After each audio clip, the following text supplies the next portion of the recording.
Bonjour à tous, aujourd'hui je vais vous présenter une œuvre qui est une histoire extraordinaire dans sa révélation au monde, car elle faillit ne jamais quitter les sous-sols du KGB. Tu es du KGB toi? Non. Bon bah alors. C'est Vie et destin de Vassili Grossman. Cette œuvre va aborder des thématiques philosophiques, sociales et politiques sur 1200 pages autour de la bataille de Stalingrad entre fin août 1942 et début printemps 1943. Dans ce roman, l'auteur va nous livrer une œuvre totale au destin croisé de ses protagonistes.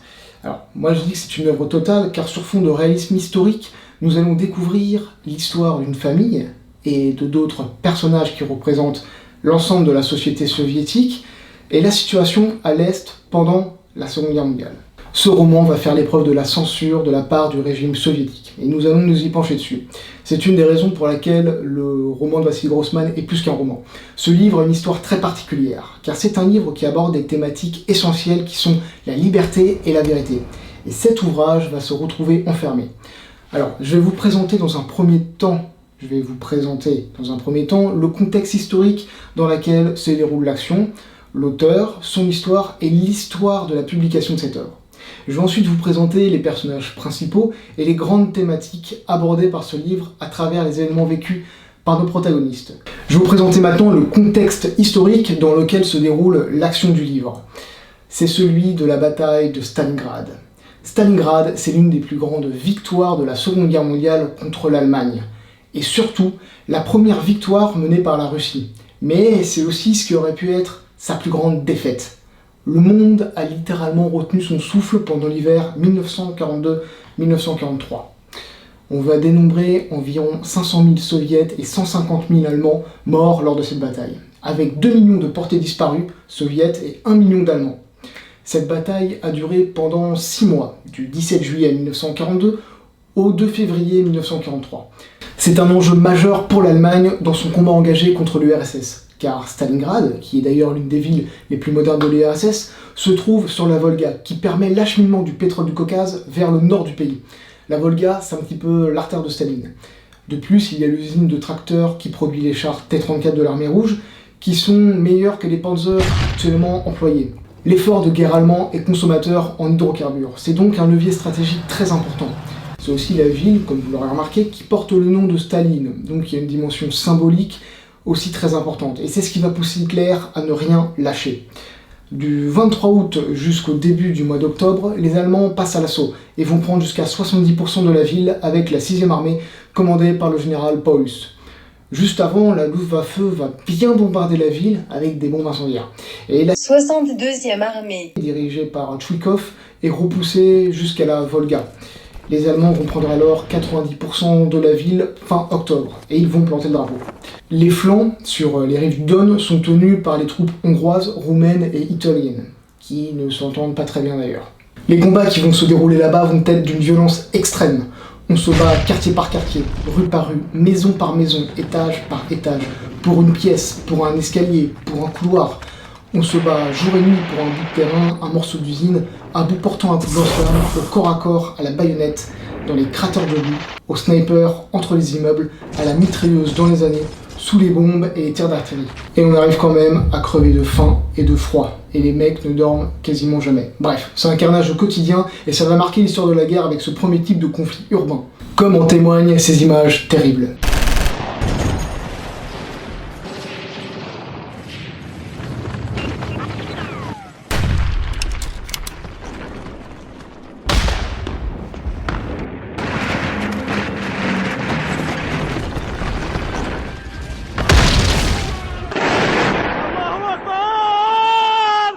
Pardon, c'est pas les bonnes images d'archives. Le 19 novembre, c'est le lancement de l'opération soviétique Uranus pour encercler l'armée allemande.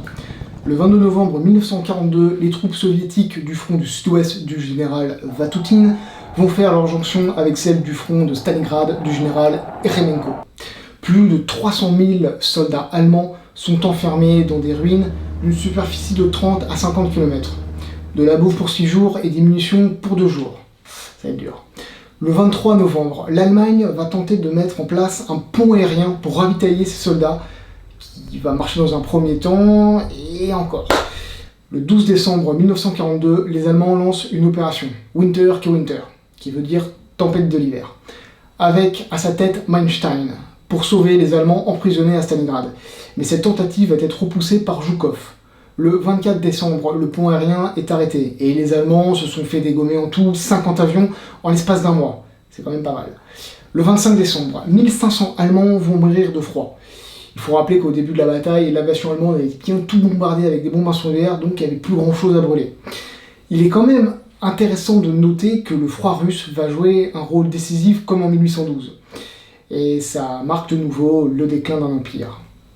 Puis vient l'année 1943. Les Allemands commencent à se rendre par petits groupes, et d'autres se suicident. Paulus va devoir d'ailleurs faire passer un ordre pour leur interdire de se suicider. Le 12 janvier 1943, Zhukov lance ses forces. Les combats reprennent violemment, inaugurés par l'artillerie, et notamment les ordres de Staline. Hitler leur refuse toujours la reddition, car se rendre dans la ville d'un de ses pires ennemis, ça le fait pas vraiment. Et il va nommer, le 30 janvier 1943, Paulus Field Marshal. Le lendemain, il se rendra. En fait, une telle nomination, à ce grade, voulait dire que vous allez mourir avec les honneurs. Se rendre à l'ennemi, c'est inenvisageable. Le prix de cette montée en grade devait être la mort. Et Hitler ne l'aurait jamais décoré s'il avait su ce qui allait advenir le lendemain. Le 2 février, c'est véritablement la fin. 4 soldats allemands, dans l'usine des tracteurs, malgré la réduction de Paulus, vont continuer de se battre. Revenons un peu plus tôt. Le 20 janvier 1942, lors de la conférence de Wannsee, une quinzaine de dirigeants nazis, dont Hitler et un certain Eichmann, planifient la solution finale avec une méthode d'exécution industrielle, alors que la Shoah par balle a déjà commencé dans de nombreuses villes et villages à l'est de l'Europe avec les Einsatzgruppen. Les camps de concentration existent déjà, et nous allons voir se développer des extensions et des camps supplémentaires destinés à l'extermination. Vous connaissez les victimes, ce sont les juifs, les opposants politiques, les homosexuels, les tziganes, les malades mentaux, les soldats ennemis, et bien d'autres. On estime qu'il y a environ 6 millions de morts. Voilà, un autre point important. En 1943, la Russie commencera ses travaux sur les armes nucléaires, qui sera un enjeu important et qui sera le fer de lance des deux géants qui s'affronteront pendant la guerre froide, les États-Unis et la Russie soviétique. À cette occasion, j'ai fait un petit générique sur la bataille de Stalingrad. Je vous laisse l'apprécier.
Je vais maintenant vous parler de l'auteur. Vassili Grossman est né en 1905 en Ukraine dans l'Empire russe et est décédé en 1964 à 58 ans. Il étudie la chimie à Moscou de 1929 à 1932 et devient ingénieur. Il a donc une grosse formation scientifique. Il sera d'ailleurs directeur d'une usine dans le Donbass. Mais à côté de cela, il va réaliser un roman et plusieurs romans qui s'inscrivent dans la lignée du réalisme soviétique, comme Stepan Kulkochkin, qui est une histoire sur la formation d'un ouvrier bolchevique. Et ça, c'est un point très important. Ce courant artistique au service d'une idéologie politique lui permettra d'être remarqué par Maxime Gorky, révolutionnaire bolchevique, proche du pouvoir et fondateur de ce mouvement artistique. En 1937, c'est les procès de Moscou, et il signe avec plusieurs écrivains ayant une certaine renommée une lettre condamnant les anciens camarades de route de Lénine, accusés de comportements anti-soviétiques. Et ça va le marquer toute sa vie. Il deviendra journaliste militaire en 1941, où il se porte volontaire, et est publié dans le journal de l'Armée Rouge, L'Étoile Rouge. Bah oui, l'Étoile Rouge, pas l'Étoile Noire.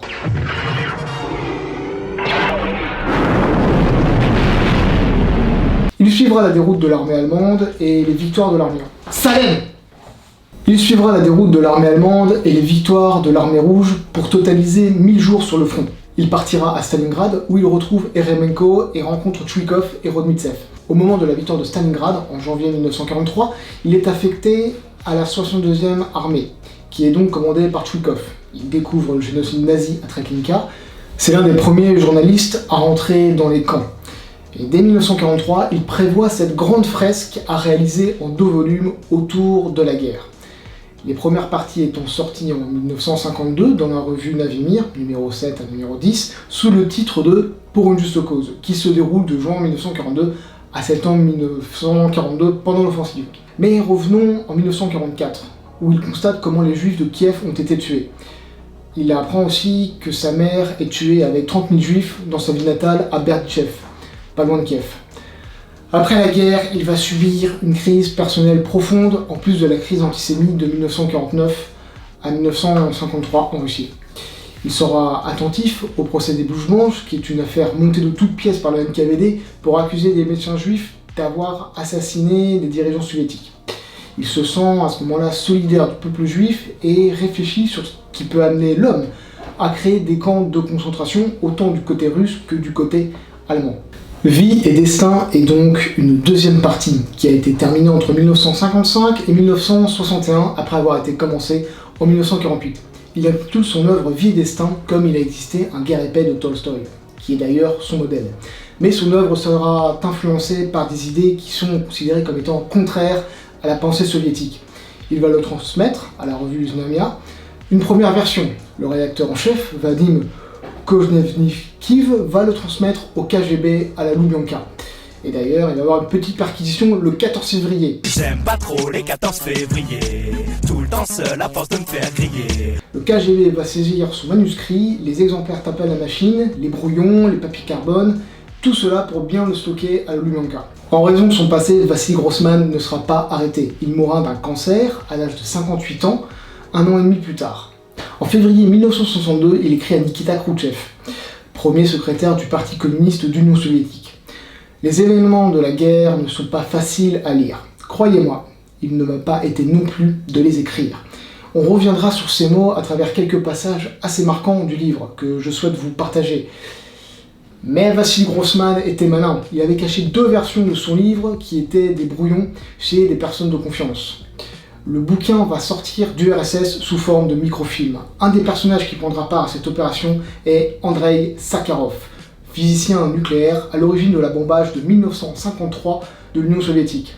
Le livre sera publié en 1980 en Suisse aux éditions de l'Âge d'Homme.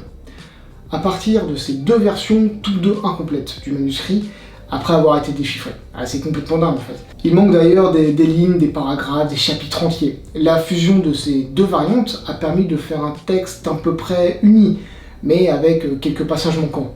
Et aujourd'hui, on ne sait pas quand ces versions ont été écrites et quel genre de mix a été fait. Le livre paraîtra en Russie en 1988. 1 an après, le rideau de fer s'écroule et l'URSS en 1991. Nous allons nous tourner maintenant vers 2 questions qui seront expliquées dans une deuxième vidéo. Qu'est-ce qui a fait précisément que ce livre se retrouve enfermé, et qui sont les acteurs de cette grande fresque autour de cette bataille décisive de la Seconde Guerre mondiale. Je vous invite donc à me rejoindre dans la vidéo qui va suivre. A tout de suite.